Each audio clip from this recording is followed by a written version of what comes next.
Chinangale, we're so glad you could join us. I'm Mackenzie Allen Charmley. Aaliyah Chavez is away. We start today in Washington, D.C., where a newly published report says there were massive failures in state redistricting processes, including for Indigenous communities. The National Congress of American Indians joined 3 other nationwide organizations to publish the report last week. After the 2020 census, numerous states redrew maps for voting districts, which ultimately affects political outcomes and community representation in elections. The report analyzed more than 120 surveys and 60 interviews.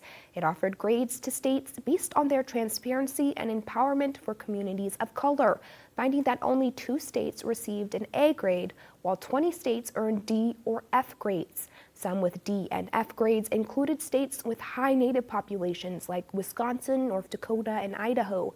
Officials from NCAI emphasized that Native voices must be included in redistricting efforts to allow for equitable voting power. Our goal is to remind our communities about all areas of electoral politics year in and year out, and that American Indian Alaska Native voices are needed in so many areas where our tribal nations should be leading. One of the solutions for future redistricting efforts is to create citizen commissions to integrate the public's feedback into maps. We turn now to Washington State, where a Native-led Truth and Reconciliation Advisory Committee has launched an inquiry into the abuses, traumas, and legacy of the state's Indian boarding schools. But panel members say one thing should be clear from the outset: don't call them schools. ICT's Stuart Huntington has more. Yakima citizen Edward Washines is one of 5 Native leaders tasked with telling the story of the boarding school era in Washington State. The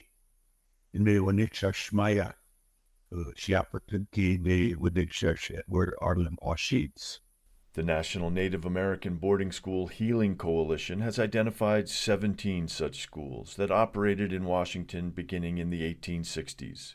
The advisory panel, working with the state's Attorney General, is to issue a report in 2025. Washines is blunt when he refers to the institutions. I wish people would call them not schools, because they were not schools.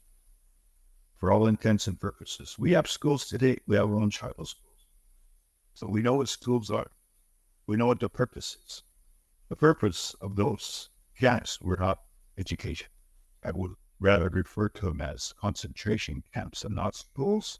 Fellow committee member Tamika Lemire agrees. People that are not educated about the Indian concentration camps still think that when you think of the word boarding school in the context that we think about today, like you think that this is some prestigious elite school that we're getting sent to, to become, well educated and all of that, when that was not the case.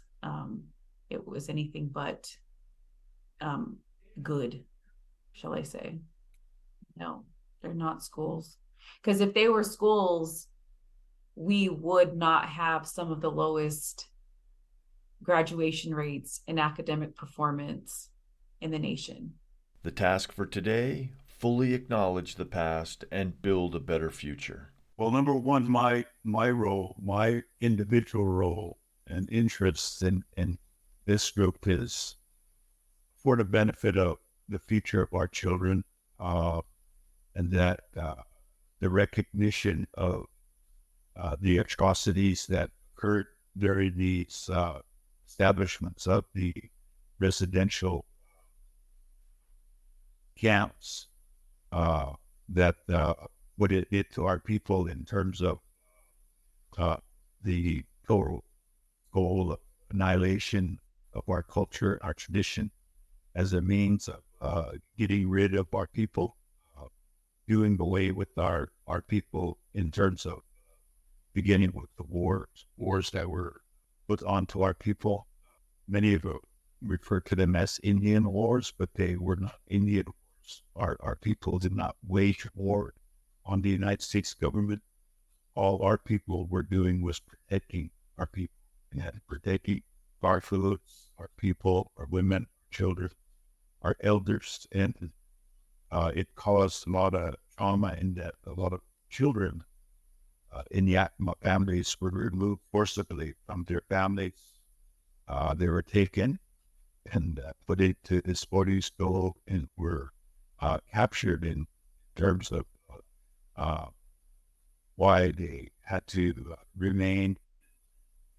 be in captivity at this residential encampment, concentration camps, what I refer to them. Looking back at the Nazi regime, the Nazi era, what happened to the Jewish people was no different with what the United States military did to our people in terms of these camps, concentration camps that they refer to as schools. Education was not the focus of attention. Educating our people was not the intent of these camps being erected, because they were built by the United States government to, as many heard, save the Indian, kill the man, or save the man, kill the Indian. And so their intent was to get rid of our culture, tradition, our language, our songs, our ceremonies, our clothes, clothing, those kinds of things, and to assimilate us into Western modern civilization, and which caused a lot of hardship on our people, mainly the children themselves, because they were small, young in nature, but also the parents of these children who tried to retain their children in their villages, were not able to. And so it caused a lot of trauma. There was a lot of deaths that occurred within these schools, and which shouldn't have happened. The effort in Washington comes after Canada convened a Truth and Reconciliation Commission in 2007 to address the history of what are known as residential schools there, and after the Department of the Interior issued a landmark report in 2022 on its initial findings on the boarding school era. In Washington, the process is just beginning. We're going to hold a series of 6 to 7 public hearings throughout the state of Washington. And it promises to be emotional. So, as a Indigenous woman, majority of us are survivors, or are descendants of survivors from these institutions, these concentration camps. And one of my grandmas, my great grandma's, so it's my mother's mother's mother. Her name is Cecilia Gardapi. She was sent to a boarding school in North Dakota, the Wapiton boarding school, when she was a little girl. And I would ask my grandmother about her parents, and who was her mom and her grandparents. And she'd always tell me that her mom, so who I'm referring to, Cecilia Gardapi, was an orphan.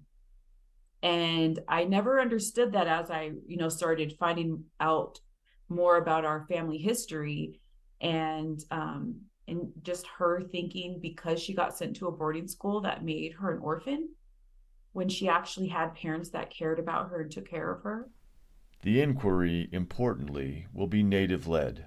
And it is absolutely our time for us to share our narrative and for us to lead this charge in, again, whatever that's going to look like. But we absolutely have to be the leads, because we are the ones that have been mostly impacted. So it just makes sense that we are the ones leading this.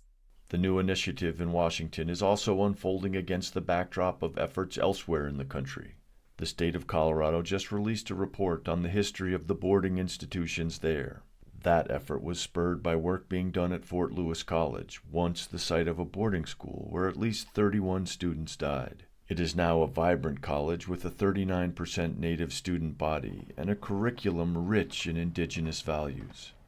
This experience in examining our history with the Fort Lewis Indian Boarding School has been really an important process for us in recognizing how critical it is to confront our history, to learn from it, but also how we utilize this knowledge as an opportunity to heal, the way that we can reshape what education can and should look like for Indigenous students and for Indigenous communities in a way that benefits and helps Indigenous communities to thrive, tribal nations to thrive.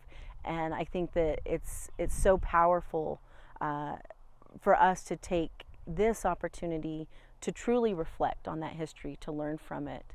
And we have students who have the opportunity to come out here and learn from traditional knowledge keepers, not just about farming practices and food sovereignty, but in a way that also incorporates spirituality and cultural knowledge that they can take back to their home communities, that they can utilize to build healthier futures.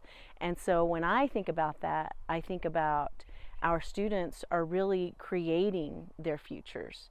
They're bringing new futures into existence that that center Indigenous knowledge and Indigenous culture in a way that is so powerful. Reporting from Carbondale, Colorado, Stuart Huntington, ICT News.